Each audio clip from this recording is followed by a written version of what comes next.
The grand ballroom of the Ashford estate had been transformed into a cathedral of wealth and influence. Crystal chandeliers cascaded from vaulted ceilings like frozen waterfalls, each prism catching the warm glow of 1,000 candles arranged in geometric precision along marble columns. The air itself seemed expensive, perfumed with white orchids flown in from Singapore and the subtle musk of old money mingling with new ambition. Marcus Rivera stepped through the towering brass doors with Vanessa on his arm, and he felt the room shift its attention toward them. It was subtle, the way power always moved in circles like these. A pause in conversation here, a lifted champagne flute there, eyes tracking their entrance with the kind of interest reserved for those who mattered. He straightened his Tom Ford tuxedo, custom fitted to emphasize the shoulders he had worked hard to build, and allowed himself a moment of pure satisfaction. 5 years ago, he would have been lucky to get past the valet station. Now, senators nodded at him. CEOs made room in their conversations. This was his world now, and tonight he had brought the perfect woman to prove it. Vanessa glided beside him in a gown that cost more than most people earned in 3 months. Midnight blue silk clung to her figure before pooling at her feet in careful, deliberate waves. Diamonds glittered at her throat and wrists, each piece selected not just for beauty, but for the statement it made. She was 28, connected to the Whitmore banking family through her mother, and she knew exactly which fork to use at a 16-course dinner. More importantly, she looked like she belonged in rooms like this. She had been born for this, raised for it. Marcus guided her into the crowd, with his hand resting possessively at the small of her back. They moved like a unit, like a brand, like the couple that other couples would photograph and post and envy. Senator Harrington spotted them first, his weathered face breaking into the kind of smile politicians reserve for donors and allies. Marcus extended his hand with practiced ease, his grip firm but not aggressive, his smile warm but not desperate. "Marcus, good to see you," Harrington said, his voice carrying the smooth authority of decades in public office. "And this must be the lovely Vanessa I've heard so much about." Vanessa offered her hand with perfect grace, her smile camera ready. "Senator, what a pleasure. I've followed your infrastructure bill with great interest." Marcus felt a swell of pride. She knew how to play the game. She knew which bills mattered, which names to drop, which compliments would land. This was what he needed. This was what success looked like. They moved through the ballroom like royalty, making rounds, pausing at clusters of influence and power. Marcus introduced Vanessa to the CEO of Marchfield Industries, to the Dutch ambassador's wife, to 3 venture capitalists who controlled more money than some small nations. Each conversation was a chess move, each handshake a strategic placement. Vanessa laughed at the right moments, asked thoughtful questions, touched his arm with casual affection that signalled unity and possession. She was performing perfectly. And Marcus knew that every eye in the room was registering it, registering them. He accepted a glass of champagne from a passing server, Dom Perignon naturally, and took a slow sip as he surveyed his kingdom. The men in this room wore their power in different ways. Old money carried it with lazy confidence, new money with hungry edge. Marcus had learned to blend both, to move between worlds with the kind of ease that made people forget he had not been born into this. Vanessa leaned close, her perfume expensive and subtle. "You're enjoying yourself," she murmured. "Why wouldn't I be?" Marcus replied, his voice low and satisfied. "This is where we belong." She smiled, pleased, and turned to greet the wife of a real estate mogul with the kind of warmth that suggested they had been friends for years rather than having met twice at charity luncheons. The orchestra at the far end of the ballroom shifted into something classical and elegant, violins rising above the murmur of conversation. Waiters in pristine white gloves circulated with trays of canapes that looked like tiny architectural achievements. Caviar on potato crisps, seared tuna with microgreens, lobster medallions arranged like flowers. Marcus was reaching for a second glass of champagne when the atmosphere in the room changed. It was not loud, it was not dramatic, but it was unmistakable. Conversations faltered mid-sentence, heads turned toward the entrance. The kind of collective awareness that rippled through a space when someone truly important arrived. Marcus turned, curious, expecting to see another politician or perhaps one of the tech billionaires who occasionally descended from Silicon Valley to remind East Coast money that the world had shifted west. What he saw instead made his champagne glass pause halfway to his lips. Damian Cross stood in the entrance, tall and still, surveying the room with the kind of quiet authority that did not need announcement. He was in his early 50s, silver threading through dark hair, his tuxedo so perfectly understated it had to have been bespoke from a tailor most people had never heard of. His face was known to anyone who read financial news or followed global markets, reclusive, brilliant, the kind of man who built empires and then disappeared for months to his private island. He rarely attended events like this. His presence alone was news. Marcus felt a flutter of excitement. If he could get even 5 minutes of conversation with Damian Cross, if he could make an impression, plant a seed for future business, this night would become legendary. But Damian was not looking at the senators or the CEOs or the ambassadors who were already angling toward him with practiced casualness. His gaze had locked onto something else entirely, someone else. Marcus followed the line of sight and felt the floor tilt beneath him. Near the terrace doors, half hidden by a marble pillar and the shifting crowd, stood a woman in a black dress. Simple, no jewellery, no fanfare. Dark hair pulled back in a way that suggested elegance without effort. She stood with her weight balanced, her posture perfect, her hands folded loosely in front of her. She was not trying to be noticed, but there was something in the way she held herself that made ignoring her impossible. Marcus's throat went dry. Elena, his ex-wife, what was she doing here? Who had invited her? This was his world now, his circle, his carefully constructed empire of influence and image. She did not belong here. She had no reason to be here. Panic fluttered at the edges of his composure, but he forced it down, forced his face into neutrality. Maybe she would stay in the shadows. Maybe no one would notice her. Maybe this would pass without incident. Then Damian Cross began to move. The crowd seemed to sense it before it happened. Conversations trailing off, eyes tracking the billionaire as he walked with deliberate purpose across the polished floor. He did not stop to greet the people who tried to catch his attention. He did not pause for the mayor who stepped hopefully into his path. He walked directly toward Elena. Marcus felt Vanessa's hand tighten on his arm. "Who is that?" she whispered, but her tone suggested she already sensed something was wrong. Marcus could not answer. His voice had lodged somewhere in his chest. Damian stopped in front of Eleanor. The room had gone quiet enough that the rustle of silk and the clink of crystal seemed amplified. Everyone was watching now, trying to understand what was happening, why the most powerful man in the room had singled out a woman no one recognized. Elena looked up at Damian with calm eyes. No surprise, no performance, just quiet acknowledgement. Damian reached for her hand and kissed it. Not the polite brush of lips that men performed at galas like this, not the social gesture that meant nothing. This was reverent, deliberate, a public statement. Marcus felt his champagne glass slip slightly in his suddenly damp palm. Around him he could hear the whispers beginning, the confusion spreading like ripples in water. Damian straightened but did not release Elena's hand. "Good evening," he said, his voice low, but carrying in the silence. Then, with deliberate emphasis, he added, "Mrs. Rivera," a pause. Or should I say, Dr. Rivera. The words landed like stones in still water. Marcus felt every eye in the room shift. felt the questions forming, felt his carefully constructed night beginning to crack at the seams.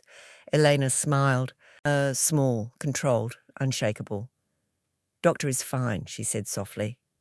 Her voice was exactly as Marcus remembered it, calm, intelligent, measured, but there was something new underneath it now, something that made his stomach turn cold.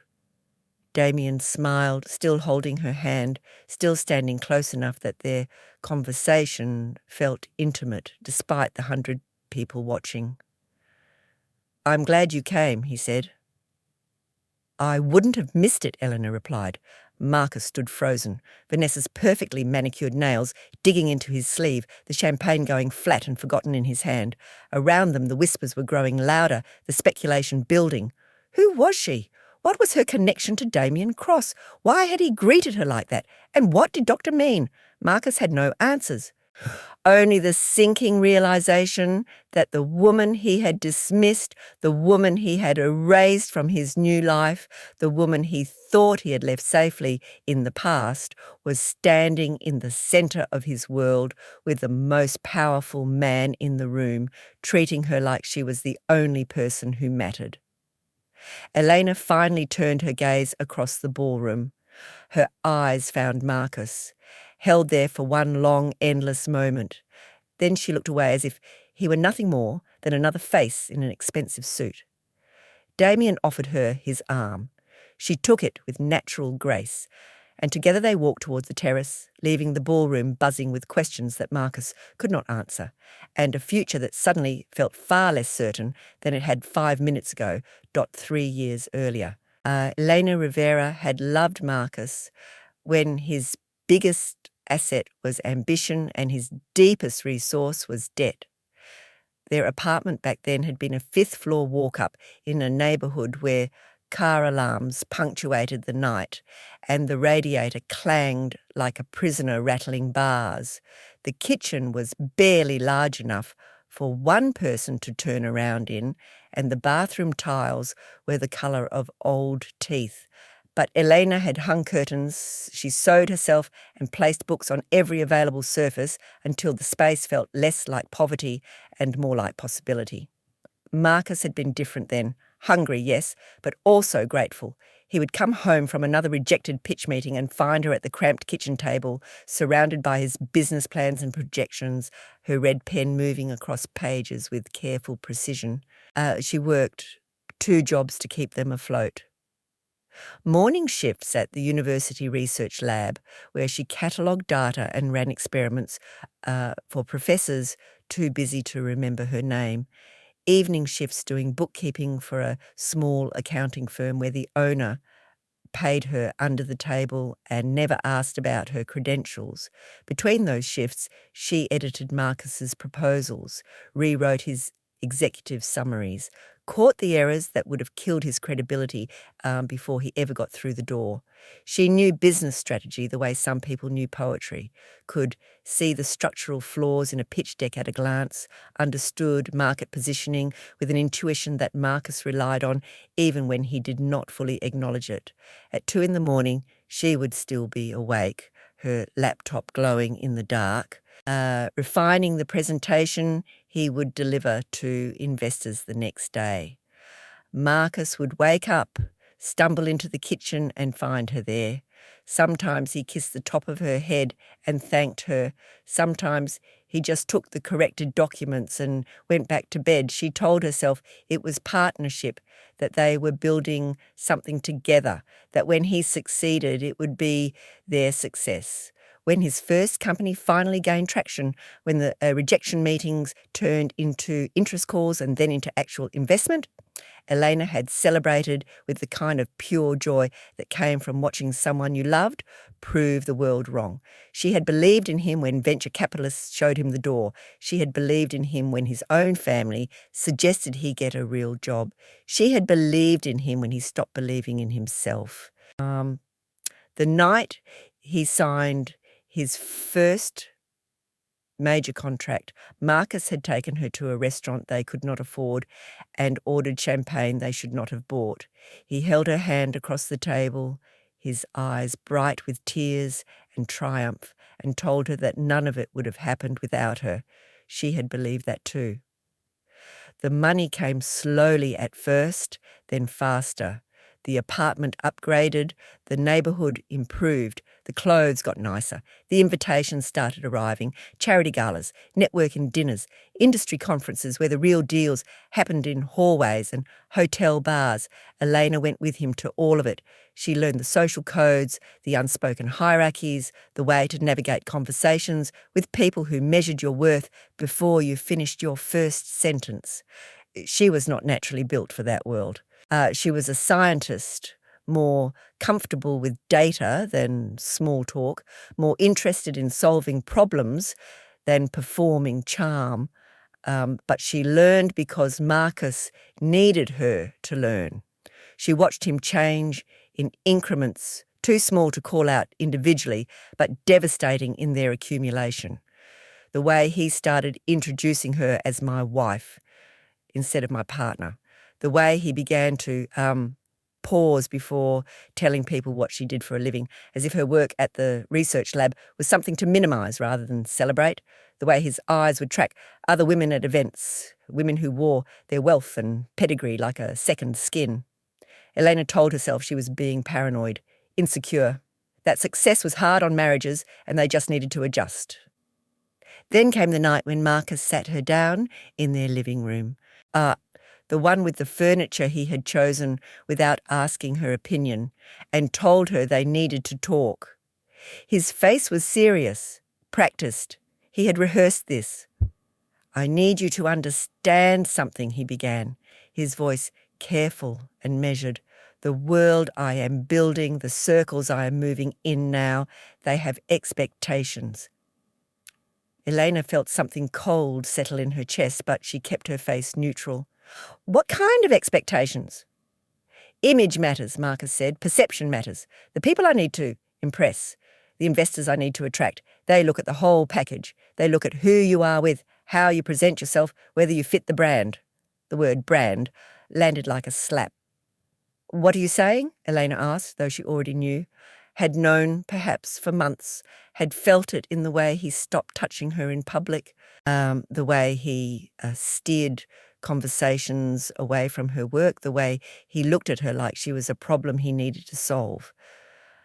Marcus leaned forward, his elbows on his knees, his expression something he probably thought was kind. "You are brilliant, Elena.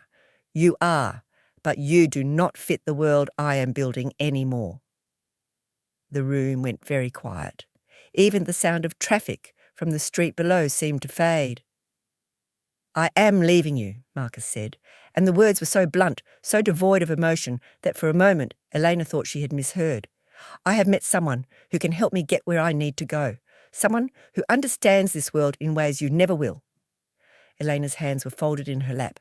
She looked down at them, at the plain gold band on her finger that Marcus had bought when they had nothing, and felt the entire architecture of her life collapse into rubble. "Vanessa Whitmore," Marcus continued, and there was something in his voice when he said the name. Pride, possession. Her family is connected to everyone who matters. She was raised for this. She knows which fork to use at a 16-course dinner. She knows how to work a room. And I do not, Elena said softly. "You are a scientist," Marcus said, as if that explained everything, as if the years she spent building him up, believing in him, sacrificing her own career advancement to fund his dreams, could be erased by her inability to make cocktail party conversation with the right pedigree. "I put you through business school," Elena said, and her voice was still calm, still controlled, but something was breaking underneath. "I worked 2 jobs so you could chase this dream. I edited every proposal, every pitch, every contract. I believed in you when no one else did." "I know," Marcus said, "and I am grateful. I am. That is why I am going to make this easy for you." He slid a folder across the coffee table. Divorce papers, already drawn up, already decided. "The settlement is generous," he said, "enough to get you started somewhere new. No lawyers, no drama, just sign, and we both move forward. Elena stared at the folder.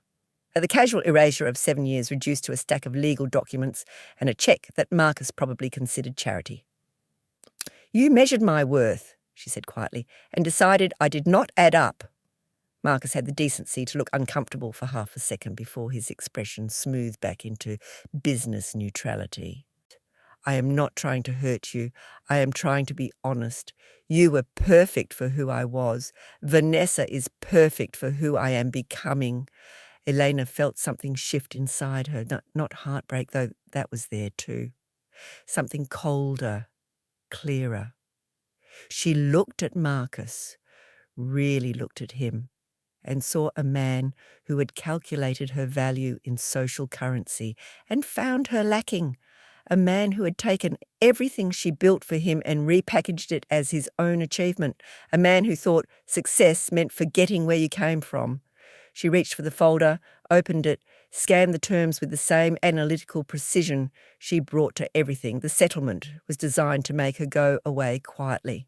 Enough money to survive, but not enough to matter. No claim to the companies they had built together. No recognition of her contributions. Just a clean break and a non-disclosure agreement that would prevent her from ever telling anyone what she had sacrificed. I will sign, Elena said. Marcus looked relieved. I think this is best for both of us. On one condition, Elena continued. His expression flickered with annoyance. He had thought this would be easy. What condition? I keep my research, Elena said. The patents I have been developing, the frameworks I have been building, you do not touch them, you do not claim them, they are mine. Marcus frowned. What research? And there it was. Proof that he had never really paid attention to what she did when she was not serving his ambition. Proof that her work, her intelligence, her contributions beyond him had been invisible. The adaptive AI frameworks, Elena said. The ones I have been developing for 3 years. The ones I mentioned at least a dozen times. The ones that are going to change how machine learning interfaces with human decision-making systems. Marcus waved a hand dismissively. Fine, keep your research. I do not need it. Eleanor felt something close to pity then. He had no idea what he was giving away.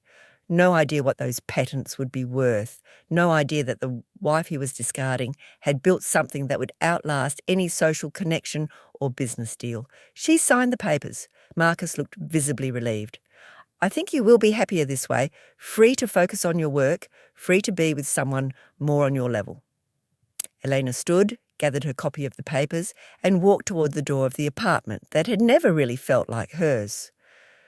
Marcus, she said. Turning back, he looked up, perhaps expecting tears or accusations or some final plea. You were right about one thing, Elena said. I was perfect for who you were. But you have no idea who you are becoming. She left before he could respond. The next morning, Elena sat in a coffee shop 3 blocks from the apartment she would never return to. Her phone was in her hand, her fingers were steady. She made one call, to the one person who had always seen her clearly. The ballroom hummed with speculation. Marcus stood frozen, watching Elena and Damian cross disappear through the terrace doors, and felt Vanessa's nails digging crescents into his forearm. Who is she? Vanessa hissed, her carefully constructed smile finally cracking. Why did he call her Dr. Rivera? Why is everyone staring at us? Marcus could not answer. His throat had closed around words that refused to form. Around them the whispers were building into a low roar of confusion and curiosity. Heads turned, eyes tracked. The careful social choreography of the evening had shattered into chaos. Senator Harrington appeared at Marcus's elbow, his expression carefully neutral in the way that politicians mastered when they smelled scandal. Everything all right, Marcus? That was quite a moment. Fine, Marcus managed, his voice tight. Everything is fine. But it was not fine. Nothing was fine.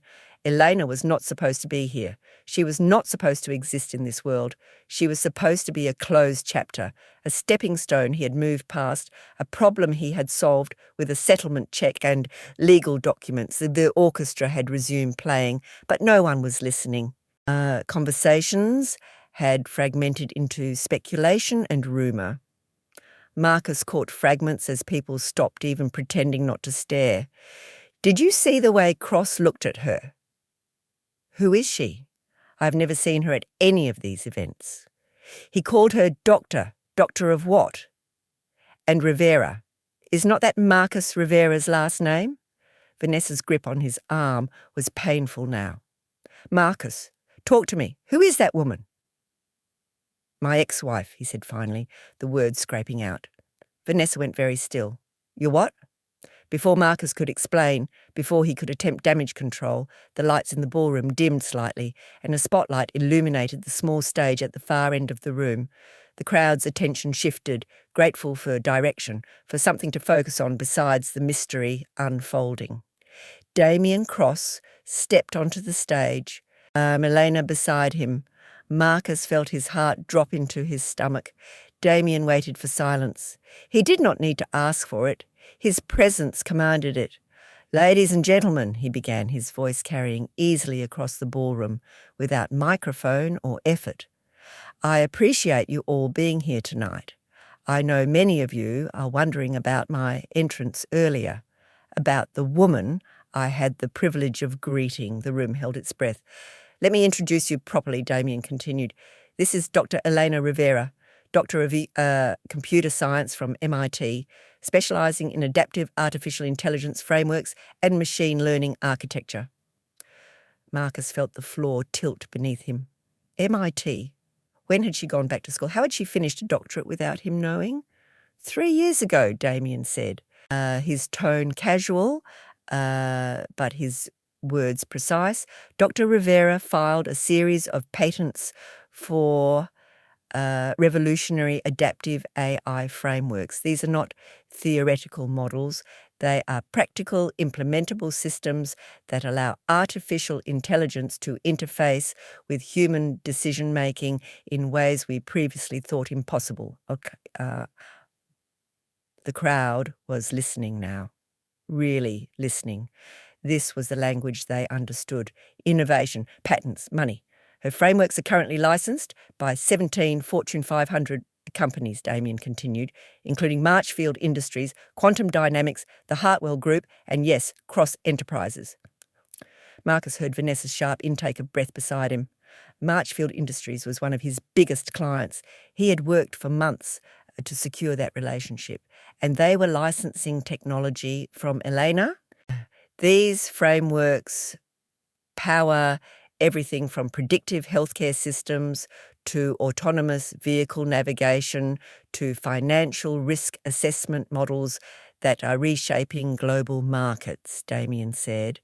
They represent a fundamental shift in how we approach machine learning, and they were developed by a woman who was told repeatedly that she did not have what it takes to succeed in the world of elite innovation. The words landed like accusations. Marcus felt eyes turning toward him, saw the connections being made. Rivera, ex-wife, told she did not have what it takes. Dr. Rivera accomplished all of this, Damian continued, while funding her former husband's initial business ventures, while being told her work did not matter, while being measured against standards that had nothing to do with her intelligence or capability and everything to do with how she looked at cocktail parties. The silence in the room was absolute now, brutal. Damian was not just introducing Elena, he was indicting an entire system, an entire way of measuring worth. "Tonight," Damian said, turning to Elena, "I have the honour of announcing that Dr. Rivera will be joining Cross Enterprises as Chief Innovation Officer. She will oversee all AI development initiatives across our global portfolio, and her intellectual property portfolio, independently valued by 3 separate firms, is worth $340 million. The number hit the room like a thunderclap. 340 million. Marcus felt the champagne glass slip from his numb fingers. It hit the marble floor and shattered, the sound sharp and final in the stunned silence. Vanessa's hand fell away from his arm. Around him, Marcus could see the social calculus shifting in real time. The people who had greeted him with warmth minutes ago were now looking at him with confusion, with judgment, with the dawning realization that they had backed the wrong horse. Elena stepped forward on the stage. She wore no jewellery, no designer gown, just a simple black dress and the kind of quiet confidence that came from knowing exactly who you were and what you were worth. "Thank you, Damian," she said, her voice clear and steady. "I am honoured to join Cross Enterprises. I am honoured to work with a team that values innovation over image, results over reputation, substance over social currency." Her eyes swept the ballroom. "I found Marcus, held there. I spent years believing that my worth was determined by how well I fit into spaces that were never designed for me," Elena continued. "I measured myself against standards that had nothing to do with my capabilities and everything to do with arbitrary social hierarchies. I let someone convince me that being brilliant was less valuable than being decorative." Marcus wanted to move, to leave, to escape, but his legs would not cooperate. He was trapped in the spotlight of his own making, watching his carefully constructed world collapse. "But here is what I learned," Elena said, and now she was speaking to the whole room, not just to him. "Real value cannot be erased. It can be ignored. It can be dismissed. It can be underestimated, but it cannot be destroyed. It waits. It builds. And eventually, it demands to be recognized." The applause started slowly. One person, then another, then it built into a wave that filled the ballroom with sound. Damian took Elena's hand, raised it like a champion, and then in front of 300 of the most powerful people in the country, he kissed her hand again, longer this time, more deliberately, a statement, a claim, a redistribution of power. Elena smiled, not at the crowd, not at the applause, but at something internal, something private, something that looked like freedom finally achieved. Marcus stood in the wreckage of his perfect evening, Vanessa silent and pale beside him, and watched the woman he had discarded become the most powerful person in the room. Senator Harrington had quietly disappeared. The CEO of Marchfield Industries was making his way toward the stage, clearly eager to speak with Elena. Other power brokers were already repositioning, already calculating new alliances. Vanessa finally spoke, her voice small and shocked. "You let her go?" Marcus could not answer. "You let her go," Vanessa repeated, and there was something in her tone now. Not sympathy, calculation. She was already measuring the social cost of being associated with him, already wondering if she had chosen wrong. On stage, Damian was introducing Elena to a cluster of tech CEOs and venture capitalists. They surrounded her like she was magnetic north, and they were all trying to find their bearings. She belonged there. She had always belonged there. Marcus had just been too blind to see it. The evening continued around him. Music played. People danced. Conversations resumed. But Marcus stood alone in the centre of the ballroom, holding the shattered pieces of his champagne glass, and felt the full weight of what he had traded for a seat at a table that suddenly seemed very small and very temporary. Elena never looked back at him again. She did not need to. She had already won, not through revenge, not through cruelty, not through any attempt to destroy him. She had won by becoming undeniable, by building something so valuable that the world had no choice but to recognize it, by refusing to let someone else's limited vision define her worth. As the gala wound towards its close, as people began to drift toward the exits with new business cards and shifted allegiances, Marcus finally moved. He walked to the terrace doors where Elena and Damian had disappeared hours ago. The space was empty now. Just the night air and the distant lights of the city spread out below like scattered diamonds. He stood there alone and felt the truth settle into his bones. He had not upgraded when he chose Vanessa.